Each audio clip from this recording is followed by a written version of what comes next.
imaamka beelaha Mudulood Imaam Maxamed Yuusuf Cali oo warbaahinta kula hadlay maanta magaalada Muqdisho waxa uu sheegay in dib loo dhigay shirweynihii labaad ee beelaha Mudulood ku yeelan lahaayeen magaalada Muqdisho. imaamku waxa uu bulshada Soomaaliyeed meel kasta ay joogaan ugu baaqay inay ka feejignaadaan cudurka coronavirus ee adduunka inta badan saameynta ku yeeshay. cudurkan yimiday oon meel loo dhaqaaqi karin waa ku baajinay waxaan kale ku baajinay bacdama gudoomiyihiisa nahay shirkan hore aan ugu soo wareegay waxaan u bedelnay inaan ka dhigno bisha soonfur hadii la yiraahdo Shacbaan bisha Shacbaan waa haddaan ku jirnaa soonqaada ku xigo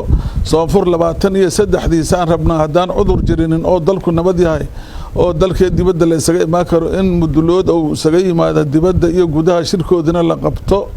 marka waxaan doonayaa shir inay arintaas ogaadaan wixii dibadda jira iyo wixii gudaha joogo oo ku ahay babaadiyaha noo joogo laha shirka Mudulood goormaan la qabaha hadii la yiraahdo beerweynta Mudulood. marka waxaan u sheegayaa inaan waqtigaas u caynay aniga iyo duubabkayga iyo intii aan la tashanay marka sidaasaan oo shirkan jiraad ku saabsan yahay.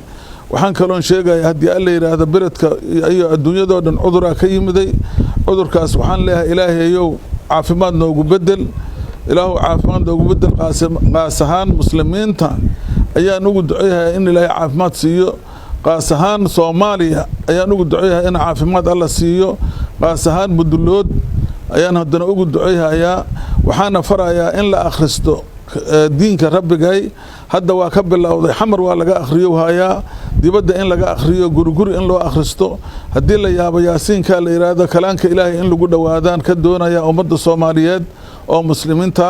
Imaam Maxamed Yuusuf oo hadalkiisa sii wata waxa uu beelaha Soomaaliyeed ay ku dagaalamayeen qaar ka mid ah gobolada dalka ugu baaqay inay dagaalka joojiyaan oo wax kasta ay ku dhameeyaan wada hadal. waxaan kaloon ka doonayaa hadii Aliiraan u sheegay aan ugu baaqaya dagaalada jiro oo meel walba ka jiro oo ka jiro xawahay shabeeladan hoose oo ka jiro xawahay Puntland iyo Somaliland oo ka jiro Galguduud oo meel walba ka yeeraya waxaan ilaahay ka baryaa in nabad alla noogu bedelo walaalahayna waxaan rabaa dagaaladaas inay joojiyaan dagaaladaas in la joojiyo cuduraan nahaayo baahiyaa jirto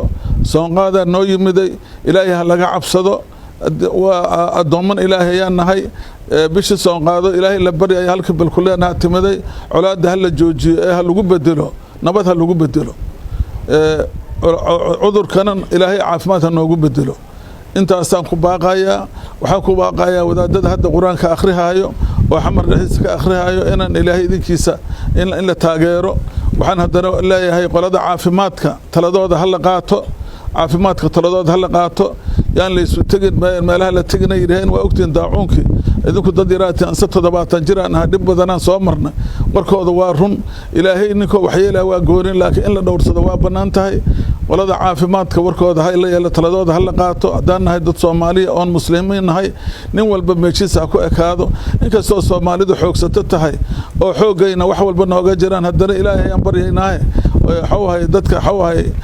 waxaysto iyo waxaan haysana hal isu gargaaro soonqaada yimid hal isu gargaaro dadka masaakiinta waxa la siiyo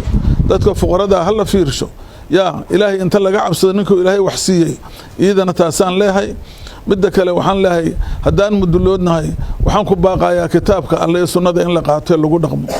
kitaabka Alle iyo sunnada lagu dhaqmo adoogiinahay 70 jiraanahay bilsi dhacaysanahay waa ku dardaarmayaa kitaabka Ilaahay iyo sunnada lagu dhaqmo wax naga halaabay maan Ilaahay idinkiisa. ugu dambeyntii ugaas Maxamed Yuusuf Cali ayaa war-saxaafadeed uu soo saaray waxa uu ku sheegay in la qabanayo shirka beelaha Mudulood 13 bisha 6 2020 kuna beegan 23 Shawaal 1441. Cabdiraxiin Caylaawe, Somali Cable, Muqdisho.